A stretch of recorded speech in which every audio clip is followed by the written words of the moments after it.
And on that note, welcome everyone to the second game of After Hours Gaming League's tournament. We are in a game played between Microsoft One and Facebork. I'm joined by a new face for this channel. I haven't really uploaded him at all. I've casted Hearthstone with him before. It is Rafflecopter slash Event Tirade, Rafflecopter slash Scrubadillo. He goes by many names. Yep. Yeah, I've man of many faces. I couldn't really decide in my youth what I wanted as my gamer handle, so I went with Rafflecopter, and it wasn't a great choice. So I tried to switch it up from there.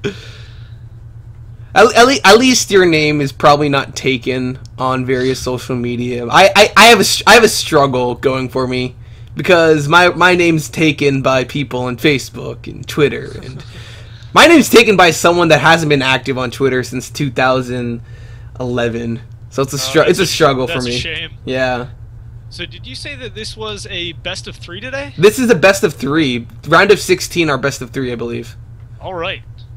Yeah, so hopefully we get a good one.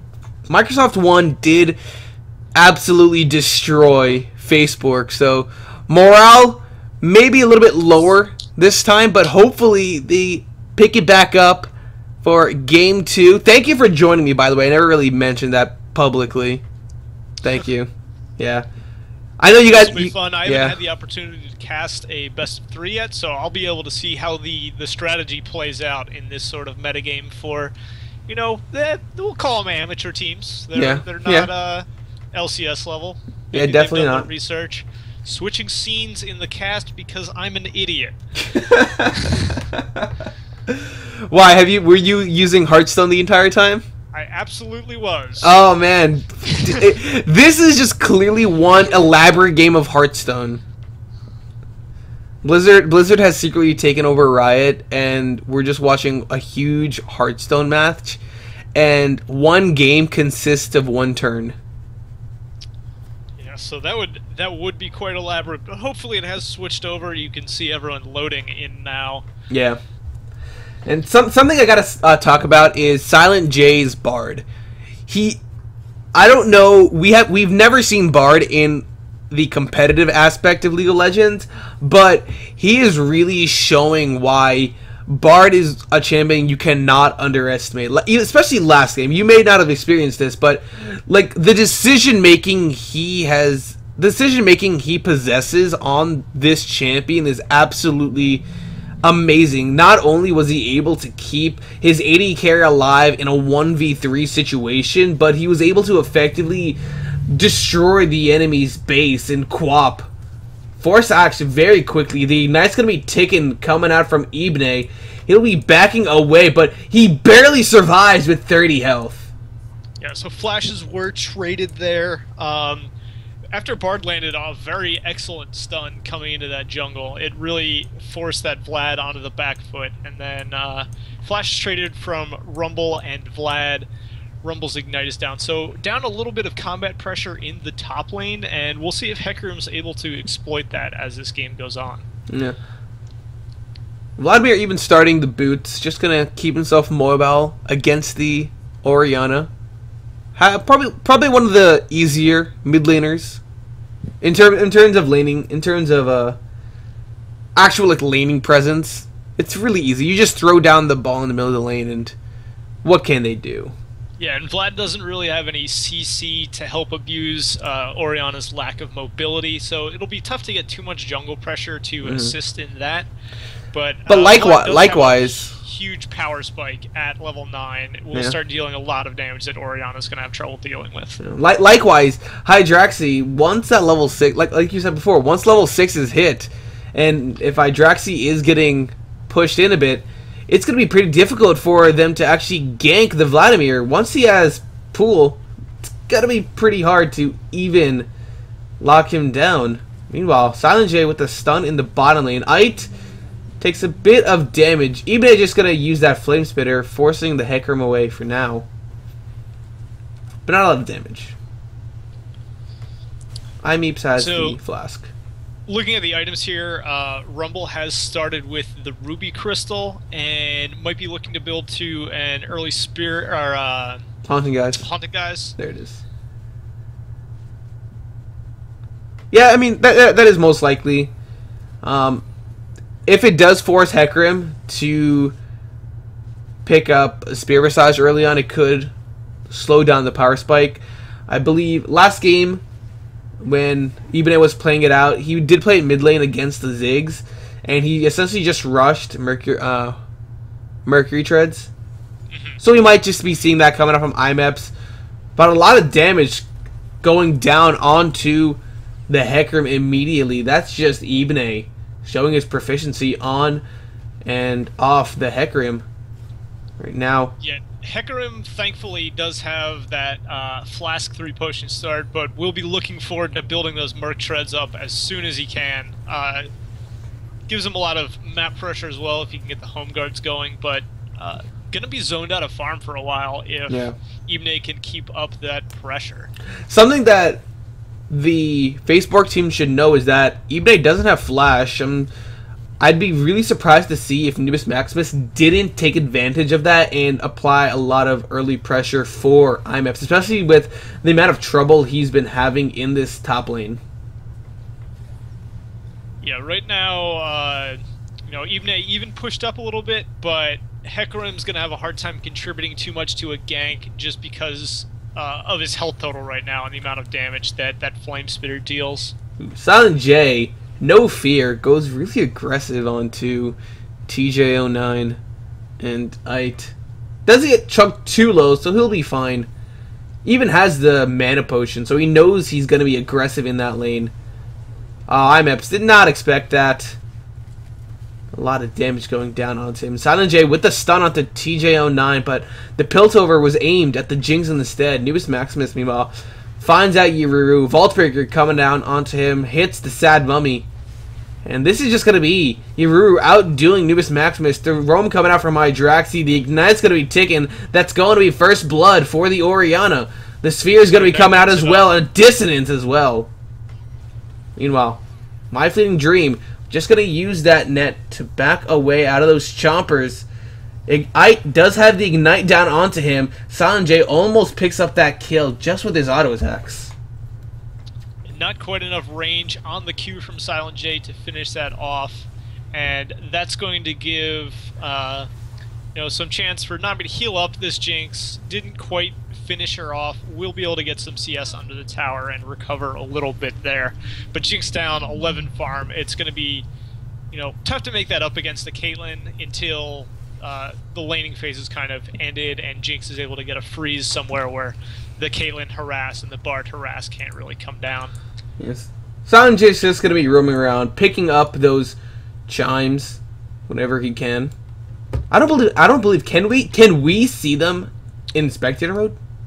We don't see the chime indicator on the map. We can see the chimes. We can see the chimes. Believe. I don't think I think I've seen one, but I was watching LPL All Stars last night. And you could see the chimes in their spectator client. So how did that go down? It was a Bard mirror. It was very exciting. Oh man, I'm pretty excited to see that. But meanwhile, in the top lane, IMEP's taken very low. The equalizer did come out from Ibane. And that's just going to be the Hecarim getting shut down. Well, not shut down. That's just a kill. But this nice stun coming out from Silent J. A last auto attack from him will be giving him a kill onto the AD carry. Yeah, the damage bonus from those meeps was enough to finish off the Jinx there, and that was 8 going down. He's picked up Silent J. Last game, he picked up 3 consecutive kills, while My Fleeting Dream picked up 3 consecutive assists in the early parts of the game. So Silent J showing us why he has earned the role of support carry. And I don't know enough about Bard to comment on how much he's going to really bring to the table if he can get some gold going, or whether he's just going to go tanky support build. Ooh, in the mid lane though, Quap forced to use his pool because the shockwave did a ton of damage to him. He will survive for now. He even uses his flash as a safety measure. IMEPs can't effectively fight Ibne right now, and we thought it was a Haunting, guys, but in fact, it's just going to be a Rod of Ages. Not a Rod of Ages, a needlessly large rod. Co-op, I'm not too sure why he stayed in that lane after that long. He picks up a Fiendish Codex immediately after dying. Meanwhile, Silent J uses the ultimate, locks down onto Ike. TJ09 the focus for now. There's the exhaust going down onto My Fleeting Dream, but there's a nice Vault Breaker finding the Nami. Level 6 is hit. He's just going to flash. Gets the kill. Now they're going to set their sights onto I8. Vault Breaker. Assault and Battery actually going to be used. Locking down I8, and that's going to be another kill onto Silent J. Newest Maximus will be there, but he will not be able to save his team. Another equalizer going down by Ibne. It doesn't get too many hits onto the Hecarim, but it does force him away, and it could possibly give him the tower in the top lane. So in that fight in the bot lane, Nubis Maximus landed a pretty good stun onto Ururu there, and that forced the ultimate out of Vi. Otherwise, it might have been, you know, an easy double kill and possibly even a triple kill if that ult could have been used on Amumu instead. Well, with that advantage, they pick up 6 kills to 0 in favor of Microsoft 1 right now. Nubis Maximus just going to be putting down a ward in the Dragon Pit. They don't want Microsoft 1 to be picking that up anytime soon, especially when you consider the fact that their late game is just going to be just as devastating as the late game of Facebork. Yeah, so right now, the Vision game is definitely leaning in favor of Microsoft. They have a lot of wards around the dragon. They're warding up the enemy jungle. Oh, sorry. Yeah. Completely wrong. Warding is 100% on the side of Facebook. Yeah, like the wards are blue. It even showed last game where Facebook fell behind, and we saw Newest Maximus. He was on the Mubu last game as well. He picked up a Sightstone just to give his team the vision to not get caught out too much. Eventually, once Microsoft started grouping together, it fell through the holes, and they weren't able to control the jungle effectively. They kept getting caught out from time to time. Meanwhile, Equalizer used the top lane. Ibne, can he fight IMEPs? Yes, he can. And Quap, there's the Chilling Smite, slowing him down. Ururu taking that kill. So that Ignite came in clutch there for Ibne, stopped a lot of the healing that IMEPS would have been able to get off of that Spirit of Dread. And IMEPS did not have his ult for that fight. So TJ09 effectively 1v1'd by Silent J. There's a nice Bard ultimate locking down at the 2 people. Meanwhile, in the top lane, we have Newest Maximus getting quickly 1v1'd by Ururu. He's going to go for the kill. He gets it, and he's just going to die to the tower. He does only give it over to the Amumu, though. Yeah, Amumu not really in a great spot to be able to itemize to have a real damaging impact this game. He's going to be a tank and an ultimate for a large portion of this. They can combo it with the Vlad pool. It'll deal, or with the Vlad ult. It'll deal a decent amount of damage in the late game. Well, but for now, speaking of Vlad, here comes Quap looking for something onto Fleeting Dream, but he walks into the Yordle Snap Trap. Looks as though he was hungry. Is Vladimir... Facebook probably pretty hungry for CS right now. They're at a pretty substantial disadvantage across all the lanes. Vlad, 40 CS deficit, and Jinx, you know, around a 40 CS deficit. So huge advantages in the farm for the carries, and a decent advantage for the Rumble as well. Yeah, that was...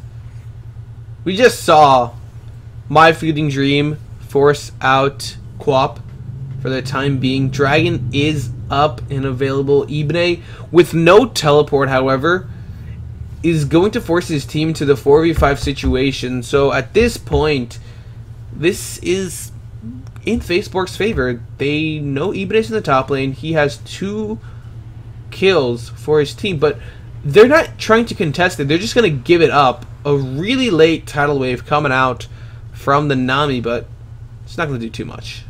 The damage just wasn't there for Facebook, and they weren't able to to fight that. Oh, we have a fight going down. Ibne, 2v1 situation. Nubis Maximus finally done overheating. And Ibne looks as though he may be able to 2v1 this. There's the equalizer, but it's not going to be hitting anyone just yet. The Zanyas will be used to keep himself alive for now. But Ibne, bit of a misplay by him. He realized he's dead. And that's all you can say. He realized his mistake. Yeah, they charged past the location of the equalizer too quickly. Silent J almost gets caught out, but a nice ultimate keeps him and Caitlyn alive. Meanwhile, Nubis Maximus taking a lot of damage from Yaruru, but the quick response by the Hecarim will keep the Amumu alive. Ooh, Hydraxi. There's the Aqua Prison. He's going behind the blue team right now. Facebork need to be a little careful. The Shockwave will definitely chunk them very quickly. Silent J not going to be hitting the stun this time.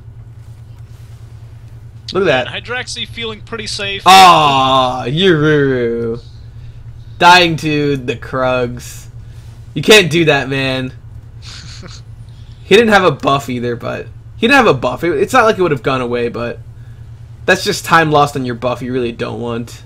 If you had it. He's not a Scion. That's not how you do that. Oh, a nice shockwave hitting 3 members. The follow-up coming out from Nubis Maximus, though. And they fight Hydraxi for the first kill of the fight. TJ09 picking that up for himself. My Fleeting Dragon is actually My Fleeting Dream. Taking up the tower for now. But that's still going to be both of those bottom laners taken very low.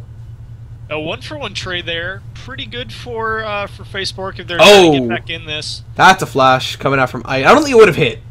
I don't think that would have hit. Even if it did hit, it wouldn't have stunned because that was only one target that it had connected with. So I think a little bit of a preemptive flash there. He was over eager. Yeah, a little antsy. Well, just as Rumble just said, obliteration. That's what he wants to do to this Hecarim. IMEPS taking very low, half health right now. 15 minutes into this game, only the Sheen in his inventory. And at 370 gold, he's not going to get that Trinity Force for a while now.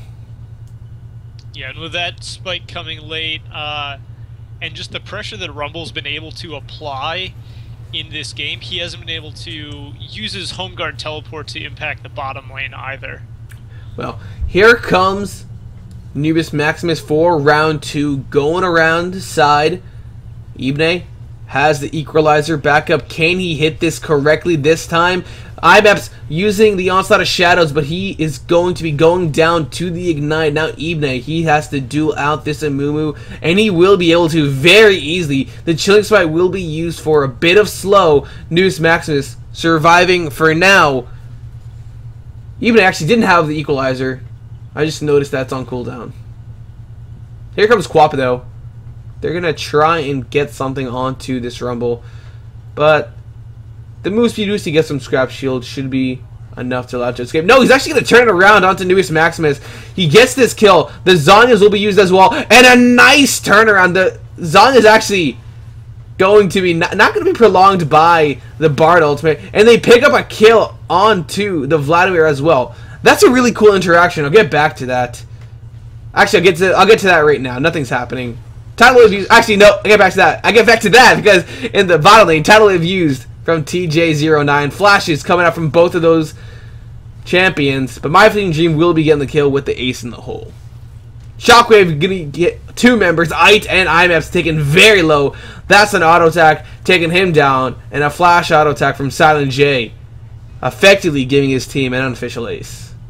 So after all of that action, too much action going on. After all of that action, so the interaction I was referring to was the fact, no, they're not going to let me talk at all. Nubis Maximus wants this thing. No, they're going to back away.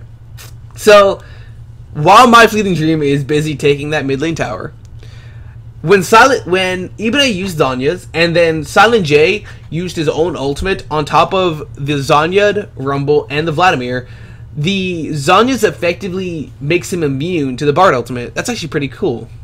I thought it would just prolong the Zanya's. Yeah, as far as other interactions with Bard ultimate, like Like, would it ignite keep ticking as well? No. Well, yes, it does. Okay. So you can actually save your enemies. Taking trolling to a whole new level. TJ09 going to put the exhaust down to Ibne. Only taking down to half health for now. But he needs to be careful. And now with the exhaust getting taken away, if Yuru goes into the next fight, there's nothing's gonna be stopping him. He has a black cleaver in his inventory. He's gonna be doing a hell of a lot of damage. Shockwave in and out. Whoa! Dissonance absolutely destroying the health bar of Ait. Now Ibne, in a 1v2 situation, has the Zanyas, the Bard ult to it. They really have practiced this combination many times. Ibne, though, will still go down. But there's Yuru, just as I was talking about, will be getting the kill onto this Nami. Ace in the hole was used. Flash Vault Breaker, finding Quap. The Ignite's ticking. And that's a kill onto Silent J. They really have been testing that combination many times. Silent J saving Ibne from untimely death. That time didn't work out too well, but that combination really deadly. Hydraxi very low. One last auto attack puts him low enough in the ignite range. Silent J will be picking up a revenge kill for the Orianna. Yeah, the horse came in, was pretty amazing, dealt a lot of damage, but hasn't been able to build any real tanky stats yet. So it just has those pieces of Trinity Force and the Merc Treads, and won't be able to really be a bruiser against these fed carries for a while. And one of the things with getting the Home Guard's enchantment that early is you need to provide an impact across the rest of the map if you want to go that path. He went for that item and didn't really do anything with it, putting him even further behind. It's such a huge risk going with that item, going with that specific path. Newest Maximus, he will be able to survive. Doesn't hit the bandage. Yeah. The Equalizer still not the best coming out from Ibne, but it does damage, and he picks up a double kill for My Fleeting Dream. IMEP's trying to escape, but the Shockwave coming out and gets that kill. TJ09 acing the hole, putting him down to half health. The slow not going to be hit by Ibne. He does have Zanya's available, so he should be able to survive. Ait forced away. There's Super Mega Death Rocket. That's going to be sidestepped by Ibne. Yururu wants this kill. He's tagging up the tower. There's Ibne with the Zanyas. So that's actually going to be the surrender vote coming out from Facebork. They realized it was a pretty bleak situation for them. That's going to be Microsoft 1 winning over Team Facebork.